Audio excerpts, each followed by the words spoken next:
안녕하세요.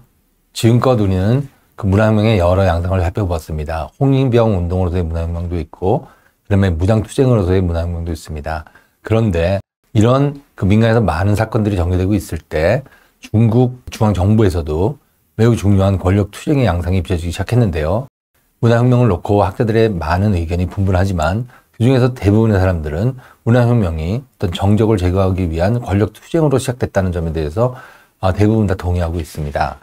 제가 이 슬픈 중국 3부작 중에서 1권 인민민주독재 1948부터 64권 그 말미에 리우샤오치가 홍위병들에 의해서 비투를 당하고 그 다음에 이제 의료 방식으로 고독하게 죽어가는 모습을 묘사를 했습니다. 그리고 이어서 그 2권에서 운역의 전 과정을 갖다가 입체적으로 총체적으로 조망을 했는데요.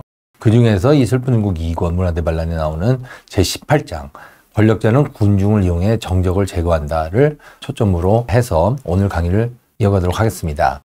문화혁명이 개시되고 나서 홍위병 운동이 일어나고 1960년 가을이 되면 마오쩌둥은 원한다면 언제든지 리우샤오치를 손쉽게 제거할 수 있었습니다. 리우샤오치의 정치적 생명뿐만 아니라 그의 생물학적 생명까지도 마오쩌둥이 원한다면 언제든지 제거할 수 있는 그런 상황이었습니다. 그러니까 리우샤오치는 이미 권력을 잃었고요. 마오쩌둥은 다시 권력을 탈환했다고 볼 수가 있습니다. 그럼에도 마오쩌둥은 정치적 식물로 이미 전락해버린 리우샤오치 입에서 인공호흡기를 떼지 않았습니다. 그냥 인공호흡기를 장착해놓고 언제 어디서 누구를 시켜서 어떻게 저 호흡기를 뗄 건지 그것을 생각하고 있었던 것 같습니다.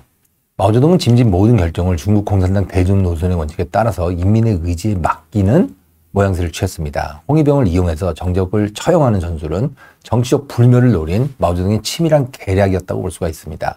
과연 마오쩌둥의 계략은 성공했을까요? 단기적으로 보면 마오쩌둥의 음모는 가장 잔인한 방식으로 실현됐다고 할 수가 있습니다. 그렇지만 장기적으로 그 마오쩌둥의 어떤 권위를 놓고 봤을 때 이 사건은 그의 정치 이력에 또 하나의 커다란 오점을 남겼다고 볼 수가 있습니다. 이후 역사가 마오쩌둥을 평가할 때 리우샤오치와 마오쩌둥의 대결에 대해서 아주 냉혹한 판단을 내릴 거라고 저는 생각하고 있습니다. 왜냐하면 리우샤오치를 겨눈 마오쩌둥의 독화살이 너무나 잔인했기 때문인데요. 지난 시간에 우리가 봤던 그 무장투쟁에 대해서 다시 한번 돌아보도록 하겠습니다. 1967년 7월 전국에서 무장투쟁이 발생하기 시작을 했습니다. 7월 2일이 되면 그 충칭시가 그 무장투쟁에 나선 군중주의들을 향해서 싸움을 멈추라고 촉구를 했지만 도시 전체가 점점 내전 상황으로 치닫았습니다. 급기야 7월 7일 충칭에서 처음으로 군용소총이 등장을 했고요. 이후 수백 명의 목숨을 앗아간 대규모 무장투쟁이 이어졌습니다. 자, 문영의 광풍은 또 홍콩까지도 덮쳤는데요. 1967년 7월 8일이 되면 중무자간 3,400명의 무장조직이 홍콩으로 침입을 했습니다. 국경을 넘어서. 그래서 사토우자오 지역에서 경찰서를 습격하는 사건이 발생을 하게 됐습니다.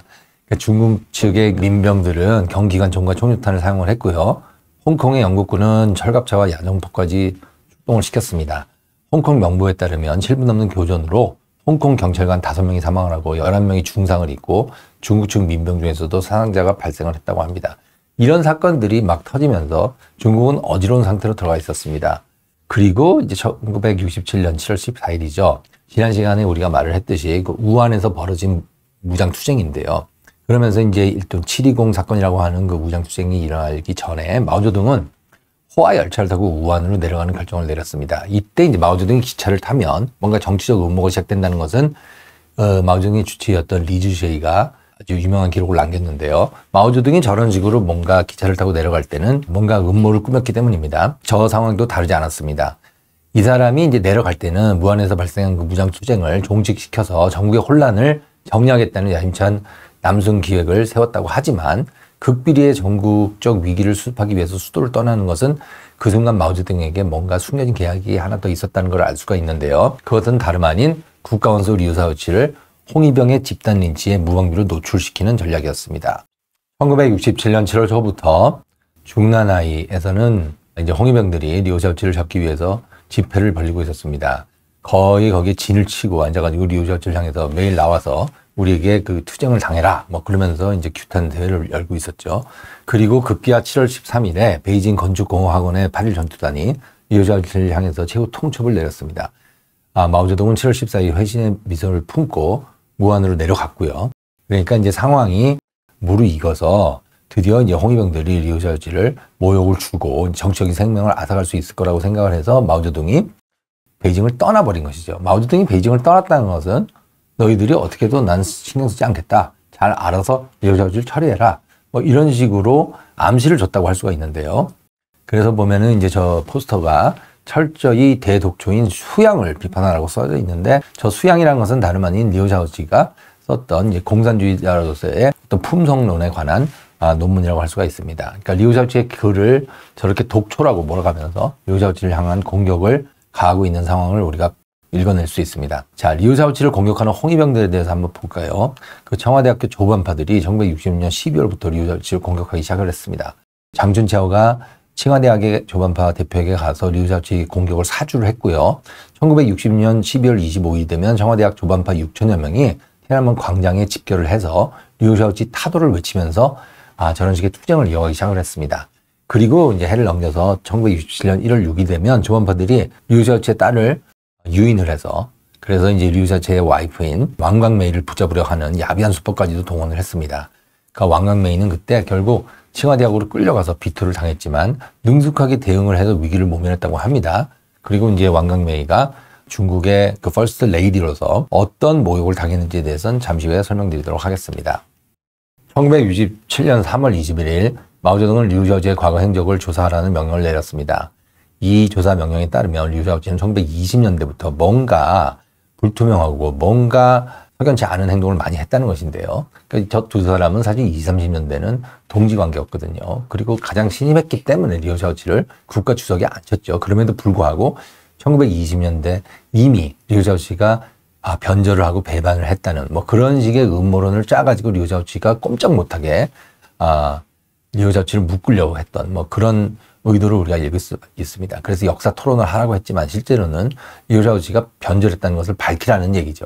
그런 이제 주문이 떨어지자 마오쩌둥 밑에서 충성을 다했던 캉청이라는 그 권력자가 리우샤오치의 과거사를 조사하는 이른바 540 전환조, 그 특별조사단을 구성을 했습니다. 그러나 리우샤오치를 특대급 반도, 내부 간첩, 아니면 노동자 계급의 적, 특수 간첩, 반혁명 문제로 몰아가기 위한 마오쩌둥의 계략이었습니다. 그러니까 리우샤오치가 그냥 죽으면 안 되죠. 왜냐하면 어마어마한 사건을 일으켜가지고 문혁이라는 정말 전대미문의 대정치 캠페인이 벌어졌는데, 그 결과가 단순히 자기가 리우샤오치를 미워해서 정적을 제거했다고 하면 그 명분 자체가 다 무너지죠. 그러니까 이 사람들이 이렇게 샅샅이 조사를 해가지고 리우샤오치가 실제로 정부의 침투에 있는 수정주의자 간첩이라는 그 사실을 증명하라고 요구를 한 겁니다. 그렇게 되니까 이제 그 치번이라는 한 명의 이제 중국 사람들이 말하는 필간자가 있는데요. 그러니까 문필가죠. 그러니까 이론가인데 이제 이 사람이 이제 인민일보에 대문정 만화에 애국주의냐 매국주의냐라는 칼럼을 쓰게 됩니다. 자, 이제 이 칼럼은 실제로는 리우샤오치 개인을 겨냥한 칼럼은 아닌데요.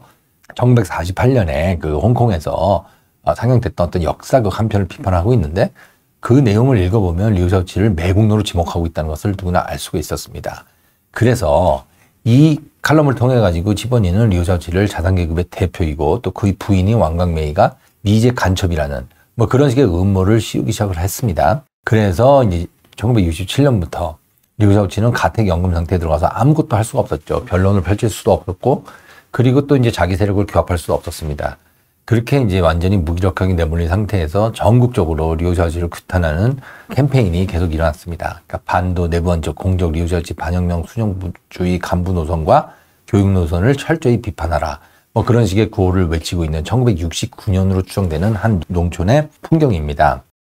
1967년부터 홍위병 집회에 나가서 그렇게 조롱을 당했던 리우샤오치는 1969년 11월 12일 허난성 카이펑지 혁명위원회 건물 한 구석에서 쓸쓸히 영면했습니다.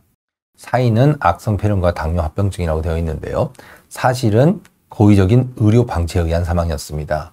그 이후에는 인민폐 32안 정도 되는 상자에 담겨서 보관이 되었는데, 그 상자 위에는 묘하게도 류웨이황, 그러니까 류위황이라는 글자가 적혀 있었다고 합니다. 류소기에 이제 류고, 그다음에 웨이황이라고 하면은 황제를 보위하란 말인데요. 그러니까 저 사람을 간첩으로 몰아서, 배신자로 몰아서, 변절자로 몰아서 죽였으니까 죽고 나서는 마오쩌둥을 보위하라, 뭐 이런 식의 조롱을 했다고 볼 수가 있습니다. 78년 베이징에서 민주장운동이라는 것이 일어났습니다. 그러니까 사람들이 78년 말에 갑자기 이제 그 제5의 민주화를 요구하면서 중국 공산당 일당 독재를 비판하기 시작했는데요. 그런 사람들이 막 대자보를 붙이기 시작했습니다. 그 대자보에 한 구절이 다음과 같이 적혀 있었습니다. 대체 리우 샤오치가 무슨 잘못을 했지?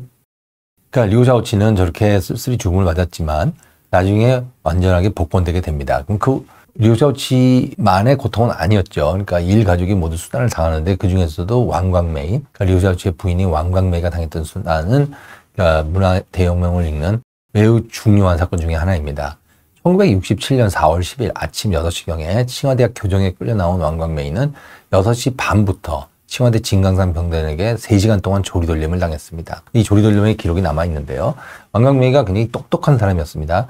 그래가지고 막 그 홍위병들이 묻는 질문에 당당하게 대답을 하니까 이 홍위병들이 어거지로 이 사람들을 막 고통을 주면서 거의 고문을 해야 하는 그런 상태까지 갔던 기록이 다 남아 있습니다. 그래서 이제 그렇게 3시간 정도 조리돌림을 하고 지치대로 지친 왕광메이가 오전 10시에 청와대학 교정에 섰습니다. 이게 바로 왕광메이 B2 대회인데요. 이 B2 대회에서는 30만 넘는 군중이 2시간 반 동안 B2를 가하기 시작을 했습니다. 그리고 또 잠시 쉬었다가 1시부터 제2차 신문이 진행이 됐고요. 오후 3시부터 밤 10시까지는 제3차 신문이 진행됐다고 합니다. 그래서 꼭두 새벽부터 밤까지 16시간 동안 진행된 잔인한 집단 테러였습니다. 자, 이게 보면은 이제 왕광메이에 대한 어떤 성적 모욕을 가하고 있는 상황을 우리가 볼 수 있는데요. 왕광메이가 그 이제 퍼스트 레이디로서 인도네시아의 국가 주석과 함께 방문한 적이 있었습니다. 그때 진주 목걸이를 차고 있었다는 이유 때문에 홍위병들이 이렇게 탁구공으로 진주 목걸이 모양의 우스꽝스러운 목걸이를 만들어서 씌우고 왜 저런 식의 부르주아 풍습에 물들어가지고 스스로를 뽐내려고 했느냐. 그런 식으로 이제 성적 모욕을 가하면서 비판을 했다는 것이죠. 문혁 당시에는 여성들이 화장을 하거나 화려한 옷을 입거나 뭐 이러면 반혁명으로 몰렸습니다.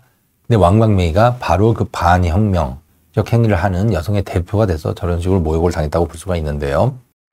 저 장면 한번 유심히 보시기 바랍니다. 저게 바로 그 제트기 자세라고 하는 건데 굉장히 고통스럽다 그래요. 그 의자 위에 올라가서 불안하게 서 있어야 됐고요. 저 상황에서 30만이 넘는 군중들이 환호를 지르면서 왕광메이를 모욕을 했습니다. 자, 이 과정을 현장에서 지켜보았던 미국의 인류학자 윌리엄 힌턴이라는 사람이 기록을 남겼습니다. 그 기록 한번 읽어볼까요? 1967년 4월 10일 이른 아침부터 확성기를 단 대형 트럭이 베이징 시가지 곳곳을 돌며 칭화대학 교정에 예정되어 있는 왕광메이 B2 대회의 소식을 알리고 다녔다. 대학, 중고등학교, 공장 등등 300개 넘는 단위들의 초청장이 뿌려졌다. 대표단만 따로 보는 단위들이었지만 휴일을 선언하고 단체로 참가한 단위들도 있었다. 버스들이 도로를 메우고 길거리 인파가 넘쳐났다. 도정밖까지 확성기가 꽉 들어찼다. 4개의 의자를 붙여 만든 단상에 왕광메이가 올라섰다. 그녀는 수만 명이 멀리서도 볼 수 있도록 높은 자리에 세워졌다. 영국 귀족들이 가든 파티 때 쓰는 챙이 넓은 우스꽝스러운 모자를 쓰고 있었고 군살이 삐져나오는 꽉 끼는 치파오를 입고 굽이 뾰족한 하이힐을 신고 있었다. 기괴한 모습이었다. 성난 군중의 분노는 하늘을 찔렀다. 그들은 구호를 외쳤다. 우기사신을 모두 쓸어버리자. 여기서 우기사신이라고 하면은 소귀신, 뱀귀신을 말합니다. 그리고 이제 계급 천민이나 그 비투당하는 사람들을 향해서 퍼붓던 모욕적인 언사라고 할 수가 있습니다. 혁명을 끝까지 완수하자. 수만 명이 동시에 의처되는 구호가 파도처럼 교정을 진동하며 우스꽝스러운 모자를 쓰고 탁구공 목걸이를 목에 건 채 비틀거리는 왕광메이의 기전을 때렸다. 자, 이 장면입니다. 이 장면을 우리가 유심히 볼 필요가 있습니다. 이것이 바로 문화혁명을 우리가 볼 때 가장 극적인 사건 중에 하나이기 때문입니다. 그리고 나서 저런 식의 이제 조리돌림을 당하고 정치적 사망 선고를 받았던 리우 샤오치와 왕광메이는 나중에 복권됩니다. 특히 리우 샤오치의 복권은 드라마틱했습니다. 1980년 2월 중공 제11기 중앙위원회 5차 전체회의에서 리우 샤오치 동지의 복권에 관한 결정문이 발표되었습니다. 이 결정문에 따르면 반역자, 배신자, 배반자 등 리우 샤오치에게 씌워진 오명은 모두 음해성 누명이라는 판단이 적시되어 있었습니다. 그러니까 옥사한 지 11년 만에 리우 샤오치는 위대한 마르크스주의자며 프롤레타리아 혁명가로 거듭나게 됩니다. 그래서 1987년부터 이제 중국의 100원짜리 지폐에 저렇게 4명의 혁명 지도자들이 있는데 첫 번째 있는 인물이 바로 마오쩌둥이고 두 번째가 주올레고 세 번째가 리우 샤오치입니다. 그러니까 리우 샤오치가 저 대표적인 혁명주자 4명 중에 1명으로 다시 소생을 하게 된 것이죠. 근데 마오쩌둥에 의해서 저렇게 처절하게 죽음을 당해야만 했던 리우 샤오치가 어떻게 죽은 지 11년 만에 저런 식으로 정치적으로 복권될 수 있는지 저 상황을 중국 공산당은 어떻게 설명하는지 정말 재미난 주제가 아니라고 할 수 없습니다. 그리고 나서 이제 리우 샤오치의 기념우표들도 이렇게 우리가 발견되는데요. 이 모든 것은 1980년 복권 이후에 벌어지는 상황이었습니다. 그러니까 리우 샤오치는 지금도 가장 대표적인 영도자 중에 한 명으로 칭송되고 있는 사람인데요. 저 사람이 문화혁명 과정에서 아주 처절하게 죽임을 당했습니다. 리우 샤오치의 죽음을 보면서 우리는 다시 한번 인민민주 독재의 어둠에 대해서 생각해 보게 됩니다.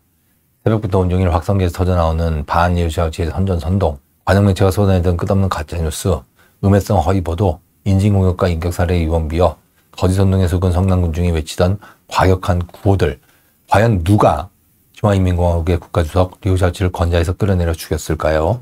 광장에 운집했던 인민들일까요? 그를 끌어내서 욕설을 퍼붓던 홍익병들일까요? 4인방 장악한 관영 매체였을까요? 4인방을 지배하던 마오쩌둥이었을까요? 아니면 마오쩌둥을 농락한 4인방이었을까요?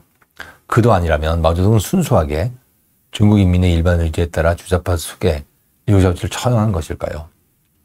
모두가 공모해서 리우 샤오치를 죽였다고 보는 것이 가장 타당하다고 저는 생각합니다. 그 뒤에 범인의 이름을 부르자면 인민민주 독재 혹은 인민민주주의입니다. 다수가 인민의 이름을 선전하면 무소불위의 권력이 생겨납니다.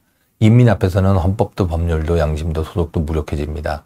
오늘날 정치인, 언론인, 심지어 정치학자들이 감상적으로 칭송해내는 직접민주주의도 실은 중국식 인민민주독재와 다르지 않습니다. 법의 지배를 벗어난 민주주의는 다수 지배이며 군중 지배일 뿐입니다. 자, 이 정도로 오늘 강의를 마치도록 하겠습니다. 감사합니다.